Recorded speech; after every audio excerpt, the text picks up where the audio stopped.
हवन यज्ञ के साथ हुआ पृथला विधानसभा से कांग्रेस पार्टी की संभावित उम्मीदवार डॉक्टर नीतू मान के कार्यालय का उद्घाटन।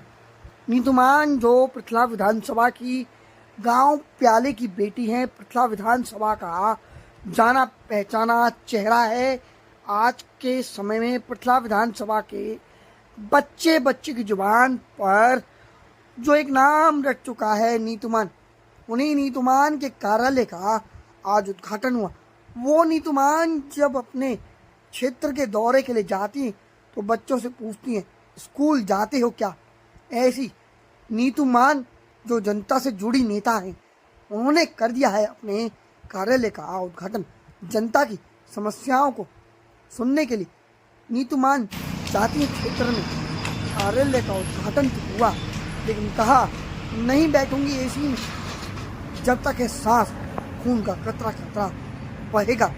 देश के लिए, क्षेत्र की जनता के लिए, जनता की सेवा में रहूंगी सदा समर्पित। वहीं कांग्रेस की भावी उम्मीदवार नीतू मान ने भाजपा पर बोला जम हल्ला। आइए आपको दिखाते क्या उद्देश्य लेकर पृथला विधानसभा की रणभूमि में उतरने का मन बनाया है डॉक्टर नीतू मान ने। वहीं पृथला के वर्तमान विधायक नैनपाल रावत के विषय में ऐसा क्या कहा नीतू मान ने?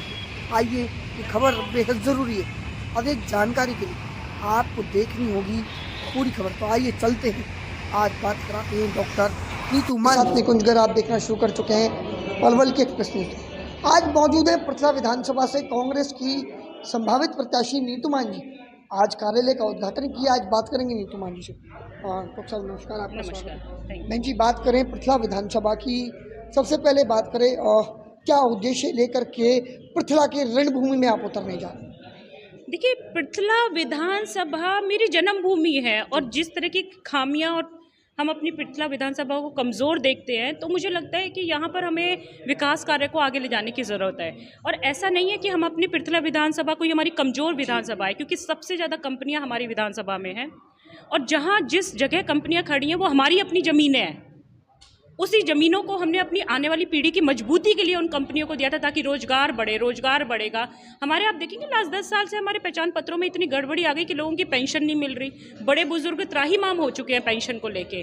पहचान पत्र नहीं है, बच्चों की शिक्षा का अभाव है, गवर्नमेंट स्कूल्स में शिक्षक नहीं है, आपके कंपनीज में हमारी एम्प्लॉयमेंट, रोजगार को आप देखिए, हमारे अपने बच्चों को रोजगार नहीं है, बाहर के लोग यहाँ पे रोजगारी करने आ रहे हैं, जबकि 400 यहाँ पर कंपनियाँ हैं। तो एक क्या है ना कि नीतियाँ सही नहीं है। विधायक तो बहुत आए हैं और लोगों ने हर बार बदलाव भी इसलिए दिया क्योंकि उन्होंने जो मुद्दे उठाए थे अपने चुनावों में कि हम जन कल्याण के लिए आएंगे, हम जन भाव के लिए आएंगे, उन मुद्दों पे उन्होंने कुछ काम ना करते हुए सीधा चंडीगढ़ का रुख लिया और ये विधानसभा जहां आज से 15 साल पहले थी वहीं की वहीं खड़ी हुई है। तो बहन जी, बात करें, आपने बात करी कि सबसे ज़्यादा कंपनियां हैं 400 कंपनी। अच्छा, कंपनी तो 400 हो गई, अगर लेकिन रोजगार की बात करें तो क्षेत्र के युवाओं की बात करें तो दर बदर भटकते देखे जाते हैं। वही मैं आपको बता रही हूँ कि हमने कंपनियां अपनी अपनी ज़मीनों पे तो खड़ी कर दी हैं, लेकिन कोई नीति नहीं बनाई। जिस कंपनी पे, अगर हमारी ज़मीन पे कंपनियां खड़ी हैं तो हमारी ही हल्के के, हमारे अपनी विधानसभा का कुछ परसेंटेज हमें रिजर्व करना चाहिए था कि ये रोजगार हमें अपने बच्चों को देना है, या ये रोजगारी में महिलाओं का इतना परसेंटेज होगा, जो हमने नहीं किया। तो देखिए, कमियाँ हमारी नीतियों में हैं, कमियाँ हमारी ईमानदारी में है, नीयत में कमियाँ हैं। अगर आपकी नीतियाँ अच्छी आ जाए, आपकी ईमानदारी से आप काम कर लो, नेक नीयत पे आप काम कर लो। आप देखो हमारे यहाँ की कमी है किसी चीज की, कहते हैं पृथला विधानसभा सबसे ग्रामीण विधानसभा है। कैसे माना जाएगा? जिस हलके में 400 कंपनी खड़ी हो, जिस हलके में आपका इतना बड़ा रोजगार के साधन हो, वो ग्रामीण कैसे रह सकती है? ये तो नीतियां में बहुत खामियां है। विधायक तो बनाया है लोगों ने, लेकिन शायद उन विधायकों ने किसी को आंसुओं पे बना दिया, किसी को बहलाव में बना दिया, किसी को टीम के नारों से बना दिया। लेकिन मुझे लगता है अब जनता जाग चुकी है और अपनी ही बेटी को, अब सबके एक मन बन चुका है पृथला विधानसभा में कि इस बार सिर्फ बेटी आएगी और बेटी के साथ चलना है। और उसी दावेदारी के साथ मैं सबकी बहन और बड़े बुजुर्गों के आशीर्वाद से, और मैं बेटी पृथले की, मैं अपने हल्के को 90, मैं ज़्यादा बड़ी बात तो नहीं करती, लेकिन 90 विधानसभा में से सबसे विकसित विधानसभा मेरी होगी, ये मैं दावा करती हूँ। अच्छा, बात करें पृथला के विधायक नैनपाल रावत की, सरकार में है, समर्थन है, चेयरमैन भी है। पिछले दिनों अफवाहें चली कि नैनपाल रावत सरकार से नाराज है, फिर बुक्का देने का फोटो सेशन शुरू हुआ और अन्य लोगों के साथ नैनपाल रावत का भी फोटो आया। नैनपाल रावत जरा सी देर में मान भी गए। देखिए ये जो है ना कि हम नाराज हैं, हम रो पड़े, फिर हमने हंस गए, फिर हमने बुक्का देके, फिर हमने फोटो करवा लिया, ये राजनीति है। पृथला विधानसभा अब जाग गई है। यहाँ का हर एक नौजवान, यहाँ की मातृशक्ति, यहाँ की बड़े बुजुर्गों को समझ में आया कि अब ये जो सर्कस चला रखा है ना, अब ये सर्कस अब चलने वाला नहीं है आप लोगों का।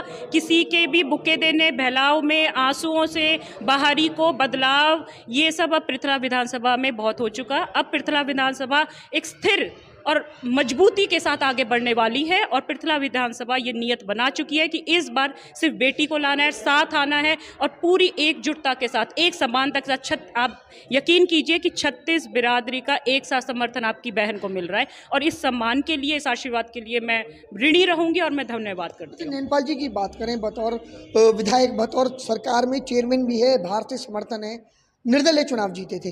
आप कह रहे हैं कि मेरी प्रायोरिटी भाजपा रहेगी। उनके कार्यकाल के 5 साल के कार्यकाल को कैसा लेते हैं?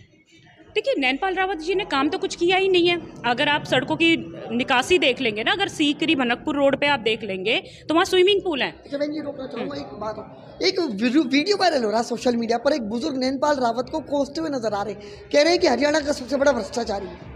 नहीं, वो भ्रष्टाचारी तो हैं ही, हरियाणा के भ्रष्टाचारी तो उनको एक टैग मिल ही चुका है। मैं आपको एक और भी बता दूं कि वो नाटक भी बहुत अच्छा कर लेते हैं और जिस नाटक के साथ उन्होंने अपनी विधानसभा को जीता था, लेकिन हमारी जनता ने एक सम्मान के साथ उनको विजयी बनाया था, एक सम्मान दिया था, एक मान दिया था उसको विधायक बनाने के लिए। मुझे लगता है कि शायद वो उस मान सम्मान को अपना समझ नहीं पाए और वो उनको लगा कि ये सब नाटक ही 5 साल चलने वाला है। देखिए जनता को आप एक बार मूर्ख बना सकते हो, लेकिन जनता में पढ़े लिखे नौजवान भी हैं, बड़े बुजुर्ग, उनका एक्सपीरियंस बहुत है और मातृशक्ति है।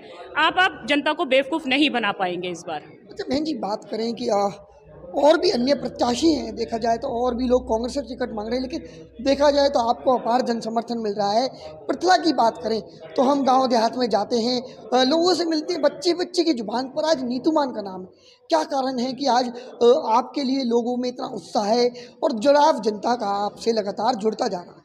देखिए मैंने आपको पहले भी मैं बता चुकी हूँ कि मैं लोगों से ईमानदारी के साथ जुड़ रही हूँ। आपकी नीयत सही होनी चाहिए, आप ईमानदार होने चाहिए, लोग आपसे जुड़ते चले जाएंगे। कोई बनावटी बातें नहीं है। मैं एक शिक्षित महिला हूँ, मैं एक PhD की हुई महिला हूँ। शिक्षा मैं दूसरों को देने के लिए बात करती हूँ, मैं रोजगारी पे बात करती हूँ, मैं नीतियाँ समझाती हूँ वहाँ बैठ के, मैं उनके अधिकारों पे बात करती हूँ। सरकार ने जो नीतियाँ बनाई हैं उनको अधिकारों को समझाना मेरा कर्तव्य है। अगर मैं अपने अधिकारों को समझा रही हूँ उनको, तो उनको समझ में आता है कि ये वो इंसान है जो हमें आगे बढ़ने के लिए बात कर रहा है। मैं उनको वो बोलते हैं कि ठीक है बहन जी, AC हम आपके ऑफिस में आ जाएंगे। मैंने मना कर दिया कि AC की हवा तो तुम्हारी बहन ही नहीं खा रही। काम करेंगे, कंपनियों में जाएंगे, वहाँ पे रोजगारी की बात करेंगे, अधिकारों की बात करेंगे, आगे बढ़ेंगे, बच्चों को शिक्षा दिलाएंगे, स्कूलों में पहुँचो, कंपनियों में पहुँचो। देखिए लोग आपसे तब जुड़ते हैं जब उनको लगता है कि ये हमारे साथ है। मैं तो हमेशा बोलती हूँ कि पीछे मत चले जाना, क्योंकि लगेगा ना पीछे मुड़ के देखेंगे कहाँ गायब हो गए। साथ चलो, क्योंकि हमें अपने अधिकारों की लड़ाई लड़नी पड़ेगी अब। अच्छा बात करें तो लगातार देखते हैं आप किसी भी गाँव में जाते हैं, छोटे छोटे एक सवाल रहता है, स्कूल जाते हैं? देखिए मैं एक बात बताती हूँ आपको कि मेरे पिता ने ना मुझे शिक्षा की अहमियत बचपन से सिखा दी थी और ये अहमियत मुझे बचपन से समझ में आ गई थी कि अगर हम शिक्षित होंगे तो हम अपनी नियति का निर्माण अपने तरीके से कर सकते हैं। तो मेरा सबसे बड़ा महत्व है कि जितनी ज़्यादा मैं अपने बच्चों को यहाँ शिक्षा दे पाऊँ ना, जितना ज़्यादा हम उनको शिक्षित करेंगे, हम आने वाली पीढ़ी को मजबूती दे रहे हैं। आप ये समझ लीजिए, अगर मैंने सब काम किया और मैंने शिक्षा को अभाव कर दिया तो आप मान लीजिए कि हम पिछड़े ही रह जाएंगे। तो शिक्षा मेरा महत्व सबसे पहले नंबर का है। रोजगारी पे मैंने काम करना, क्योंकि जितना पढ़ा लिखा मेरा भाई है यहाँ पर, जितनी महिलाएं हैं मेरे पास, जितनी मातृशक्ति है, सबको रोजगार दिलाना, बच्चों को शिक्षा दिलाना। उसके बाद देखिए कि हर एक घर में कितनी तरक्की की ढोल बजेंगे, आपको खुद समझ में आएंगे। बात करें पृथला विधानसभा की जनता की बात करें, इतना प्यार और आशीर्वाद मिल रहा है, क्या मैसेज पृथला के लोगों के लिए आप देना चाहेंगे? मैं पृथला मेरी जन्मभूमि है और मैं पृथला के सभी भाइयों को और अपने हलके के सभी बड़े बुजुर्गों को पहले तो बहुत धन्यवाद देना चाहूँगी कि मैं आपकी बहन और आपकी बेटी, मैं ऋणी हूँ। मैं आज ही महसूस करती हूँ कि ये मैं ऋण है मेरे ऊपर कि इतना आशीर्वाद, इतना सम्मान जो मुझे प्राप्त हो रहा है। और मेरा एक एक पसीना यहाँ पर मेरा एक एक खून का कतरा इस मेरे विधानसभा के लिए, और मैं इस विधानसभा को बहुत बड़ी बात तो नहीं कहती निकुंज जी, लेकिन मैं मान के चलना कि मैं यहाँ से चुन के गई तो मैं 90 विधानसभा में सबसे विकसित विधानसभा अपनी विधानसभा को नहीं बनाऊंगी, तो आप बता देना। अच्छा बहन जी, बात करें टिकट की, बात करें लोकसभा चुनाव में जिस तरह से देखा गया, हार के बाद चिंतन और मनन हुआ, एक चीज़ ये निकल कर आई कि कांग्रेस के प्रत्याशियों को लेट टिकट मिली। विधानसभा की बात करें, चुनाव में भी आज अगस्त शुरू होने वाला है, 2 से 3 महीने। टिकट की ही बात करें, कब तक संभावित मानकर चलें टिकट की घोषणा होगी, क्योंकि चुनाव में ज़्यादा समय। देखिए, टिकट की घोषणा करना, टिकट की सारा जो तैयार होता है वो हमारे ऊपर बैठे लीडर्स की शैली रहती है। हम एक कार्यकर्ता की तरह काम कर रहे हैं। टिकट हमारी अगस्त में डिक्लेयर हो या 1 महीने बाद डिक्लेयर हो, वो ऊपर बैठे लीडर्स हमारे डिसाइड करते हैं।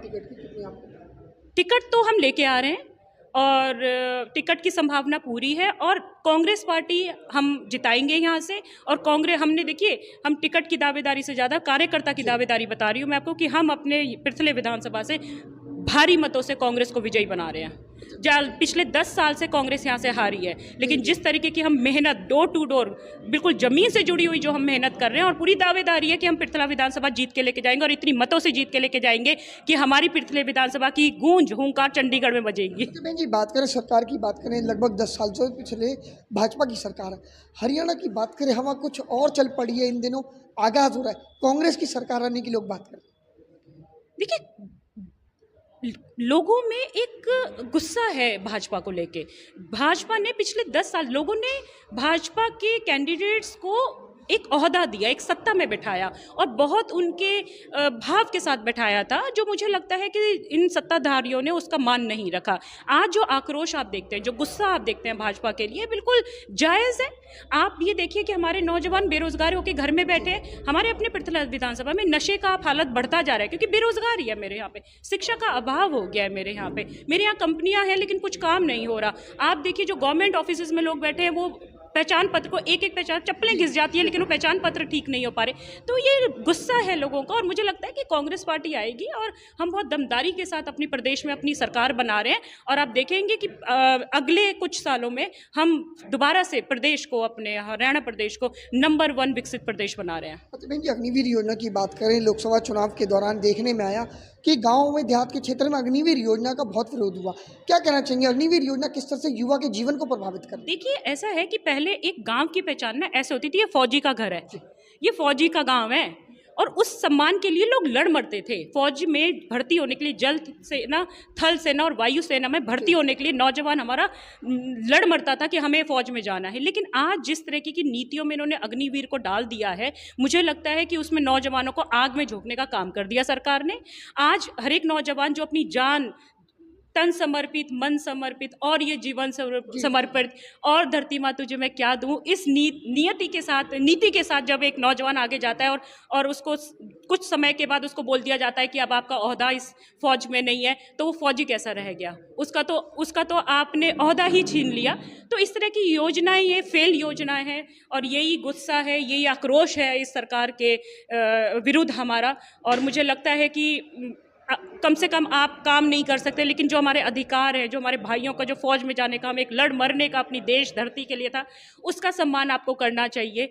और ठीक है, लेकिन हम प्रदेश में आ रहे हैं और हम इस तरह की सारी जो भी इन्होंने नीतियां बनाई हैं उसको हटा के एक नई तरीके का प्रदेश को विकसित करें।